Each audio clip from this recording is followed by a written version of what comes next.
Hello, how's it going? Something slightly different to usual. I'm going to be asking a question of you, the viewers, or potentially viewer. I don't like to be too optimistic. My question is, how do you watch horror? And by that I mean there's been a big change in kind of more recent years, and it's not just horror. We've got digital distribution and stuff now, and things are so easily to things are so easily available to watch on mobile devices and on the internet with things like Netflix and stuff. The whole landscape, I've noticed for me anyway, has changed massively. Now I've got racks upon racks of DVDs, but it's been a long time since I've watched anything on DVD. Now that I think about it, I got a Blu-ray player at Christmas, which was actually a gift. I wasn't actually thinking of picking one up, and for me, because of what I do, working in film and stuff, the quality of what I watch is important. So I can see the advantage of the Blu-ray over the DVD, but it wasn't something. I don't feel that desperate to have anything on a physical medium anymore. Particularly with a lot of movies these days are really, really throwaway. And alright, maybe not necessarily these days. It's always been that way that some films, don't really merit more than one viewing. But with that way and with kind of the amount of stuff we have these days, DVDs somehow to me for a lot of the time almost end up just being clutter. There's stuff it's stuff that kind of pulls and you build up a DVD collection. And, for many people, there's a lot of kind of pride and there's some satisfaction in building a collection. And it's something you can show people through if you've got special collections of something like a special box set or something. For some people, that's a big thing. But for me personally, I'm starting to get to the thought now where I'm just thinking, is this wasted space? I mean, with everything so easily available now on the internet,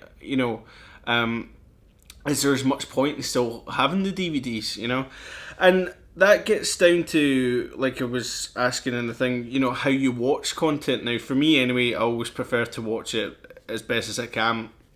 I've got my TV set up in the living room with Apple TV, and I've got a Mac hooked up to it as well. So I've got Netflix, I've got Now TV, I've got my iTunes. If I can remortgage and afford to rent a film from them, I've got YouTube. I've got everything there, and I've got there's also a ton of movies available online from slightly illegitimate sources. So almost every single film, with the exception of some rarer ones, are available almost at your fingertips. Now, for me personally, I've got a surround sound set up and stuff as well. I've got full HD TV, so getting the content in HD and listening back to it in as best a picture and sound quality is important to me as possible.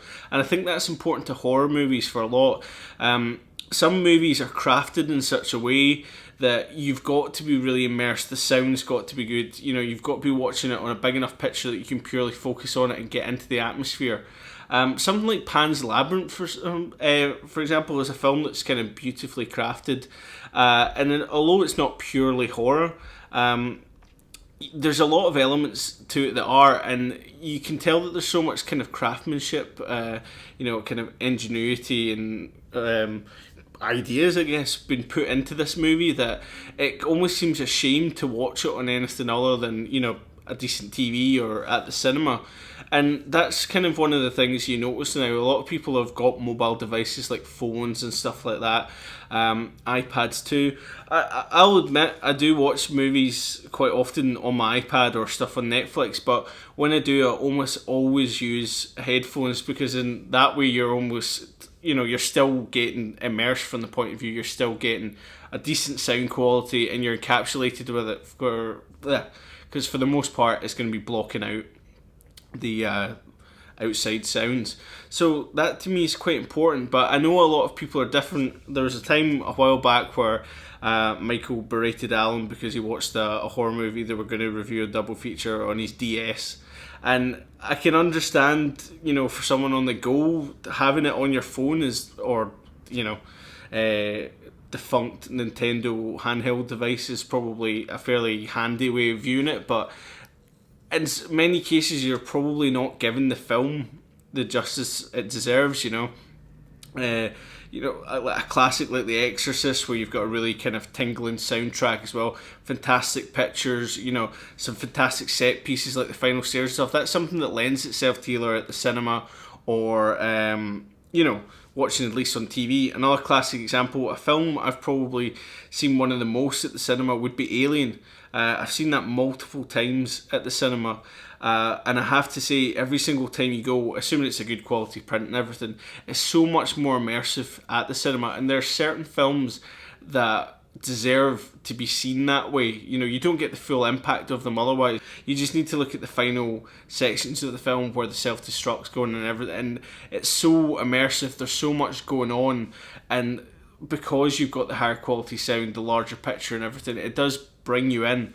Another example is The Thing. I've seen that many times as well, and although I can quite happily sit that quite happily sit home and watch that on my TV, when you're at the cinema and you've got that thumping Ennio Morricone brackets John Carpenter soundtrack, there's something really fantastic about it, especially the opening when you've got big wide shots of Antarctica and then coming down to the more kind of claustrophobic stuff inside the camp later on. It's brilliant at the cinema to have that transition, and I think it adds a lot of value being able to do that.